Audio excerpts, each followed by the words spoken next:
din po, Kuya Vlog. Okay mga kapatid, ang ganda po nitong nakita kong quote. Siguro ito tatalakayin ko ngayon. Ang nakalagay po, ito mababasa nyo. To build a strong team, you must see someone else's strength as a complement to your weakness and not a threat to your position or authority. So ano po ba interpretation ko dyan? Ayan, na kung gusto natin na makabuo or makapagtayo ng isang malakas na team, kagaya nung ginawa namin sa ginawa ng COE or SRB Inc., nakabuo siya ng malakas na team. Yan nga, sila Brad Jess, sila Brad Indian, Brad Mar Bautista, Brad Ed Paredes, Sis Gemma, Sis Jomel, sila Sis Josie, Larry Peña noon, nakasama pa ako.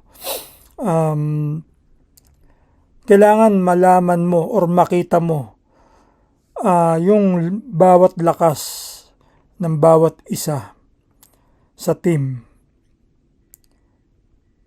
Na makita mo yung mga lakas nila or kagalingan nila bilang isang papuri, kasi compliment, parang papuri yun sa iyong kahinaan. Kasi syempre wala naman taong lahat nasa kanya. Lahat tayo merong lakas, lahat tayo merong kahinaan. Merong subject tayo sa eskwela na doon tayo magaling at meron naman doon tayo mahina. So ganun po yun. So bali yung kalakasan ng iba, yung galing ng iba, parang magiging in favor yan sa'yo at hindi siya threat. Diba? So nakalagay dito. And not a threat to your position or authority. Hindi siya banta sa iyong posisyon. Kung ikaw man ang pinakamataas o ikaw ang pinakamalakas, pinakamay kapangyarihan. Kapag sinabi kasing authority, yan yung may kapangyarihan di ba? Siya yung pinakamaaring mataas sa kumpanya or sa trabaho nyo, siya yung pinakamataas na posisyon or sa organisasyon. Kagaya ng organisasyon natin. So, dapat ganun, maging, kasi ako nakita ko na yun sa SRB Inc. Talagang kami, kung saan kami malakas, lalo kaming ginagabayan ng aming leader at kino-compliment niya kami.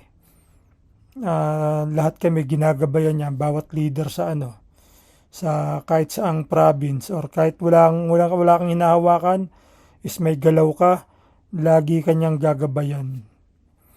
At yung lakas mo para ma-improve, yung pag-iisip mo lalong ma-enhance kung paano tayo mag-isip, maging yung mabilis tayo mag-isip, kumbaga. Alam mo yon, sa mga pamamaraan natin, halimbawa sa service, kailangan mabilis ka mag-isip dyan Kunyari may problema, kailangan may sagot ka, makahanap ka kagad ng solusyon o sagot. So ganun po dapat sa ating kapatiran, At hindi po yung nakatatakot ka na mawala yung posisyon mo. Kasi meron mga ganyang leaders na takot sa kanilang posisyon na pag nawala, nagwawala.